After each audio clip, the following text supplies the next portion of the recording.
শুরু করেন, জোরে বলবেন। বিসমিল্লাহির রহমানির রহিম। সুপ্রিয় সাংবাদিক বৃন্দ, আসসালামু আলাইকুম। আমি মোহাম্মদ লিয়াকত আলী, আহ্বায়ক মেহেরপুর সদর উপজেলা যুবদল।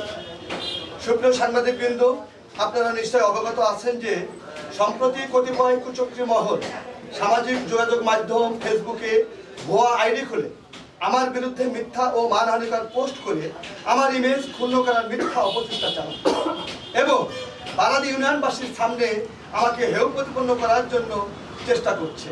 আমার বিরুদ্ধে যে মিথ্যা প্রপাগান্ডা ছড়ানো হচ্ছে তা সম্পূর্ণ মিথ্যা ও ভিত্তিহীন, যা আমার জন্য বিব্রতকর। আমি এইগুলোর তীব্র নিন্দা ও প্রতিবাদ জানাই। আমার বিরুদ্ধে যে চাঁদাবাজির অভিযোগ আনা হয়েছে তার সাথে আমার কোনো সম্পৃক্ততা নেই। একজন নির্মাণ শ্রমিককে ভয়ভীতি দেখিয়ে জোরপূর্বক মিথ্যা স্বীকারোক্তিমূলক অডিও ক্লিপ করে তাকে ভুয়া ইঞ্জিনিয়ার বানিয়ে চাঁদাবাজির অভিযোগ করছে।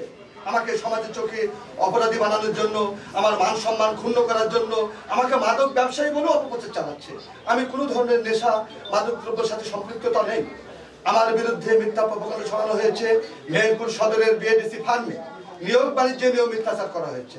সুপ্রিয় সাংবাদিক বিন্দু, আপনারা বিএডিসিতে কাজে নিয়োজিত শ্রমিকদের কাছে সরজমিনে পরিদর্শন করে খোঁজ নিয়ে দেখতে পারেন যে আমি এইগুলোর সাথে জড়িত আছি কিনা।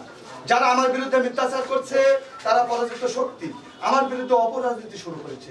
অতীতে আওয়ামী প্রতিহিংসার শিকার হয়ে মামলা হামলা শিকার হয়েছি। এখনো সেই স্বৈরাচার দোষরা আমাকে বিভিন্নভাবে পরাজিত করতে বিএনপির ঊর্ধ্বতন নেতাদের কাছে আমার বিরুদ্ধে মিথ্যা অভিযোগ করছে। আমাকে যেন দল থেকে বহিষ্কার করা হয়, সেজন্য আমার বিরুদ্ধে সামাজিক যোগাযোগ মাধ্যম ফেসবুকে বিভিন্ন ধরনের মিথ্যা অপপ্রচার চালাচ্ছে। এর আগেও আমার বিরুদ্ধে এই ধরনের মিথ্যা প্রপাগান্ডা ছড়ানো হয়েছিল। আমি মেহেরপুর সদর থানায় একটা জিডিও করেছিলাম। তারপরও তারা একের পর এক মানহানিকর মিথ্যা প্রপাগান্ডা ছড়াতে আসছে। আমি আপনাদের মাধ্যমে মেহেরপুর জেলা বাসিন্দাদের আবেদন জানাই, আমার বিরুদ্ধে আপনারা এই ধরনের গুজব মিথ্যা প্রপাগান্ডামূলক কোনো ফেসবুক পোস্ট বিশ্বাস করবেন না। এইগুলোর সাথে আমি জড়িত নয়, এই ধরনের কাজের সাথে আমার কোনো সম্পৃক্ততা নাই। আরও আমি বলি, আমি ফিরোজপুর ইউনিয়নে চেয়ারম্যান নির্বাচন করার জন্য গত নির্বাচনের আগে প্রচারণা চালাচ্ছিলাম। ওই সময় দলের সিদ্ধান্তে আমরা নির্বাচন থেকে সরে দাঁড়াই।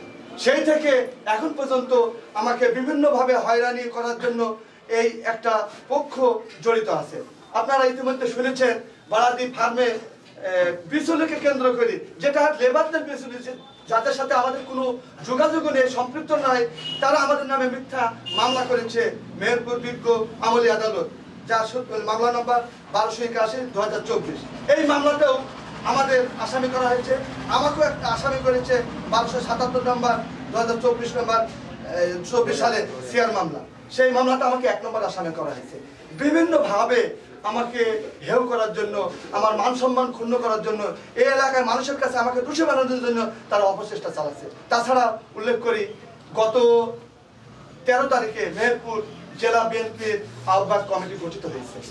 এই নতুন আহ্বায়ক কমিটিকে আমরা মেহেরপুর বাসীর পক্ষ থেকে, আমি বারাদি ইউনিয়ন বাসীর পক্ষ থেকে আমি এবং হুমায়ুন সর্বপ্রথম তাদেরকে ফুলের শুভেচ্ছা দিয়ে এই নবীন কমিটিকে আমি গ্রহণ করি। সেই থেকে, সেটাও একটা কারণ হতে পারে এটা, সেই থেকে তারা নতুন করে আবার এই প্রপাগান্ডা ছড়ানোর চেষ্টা করছে।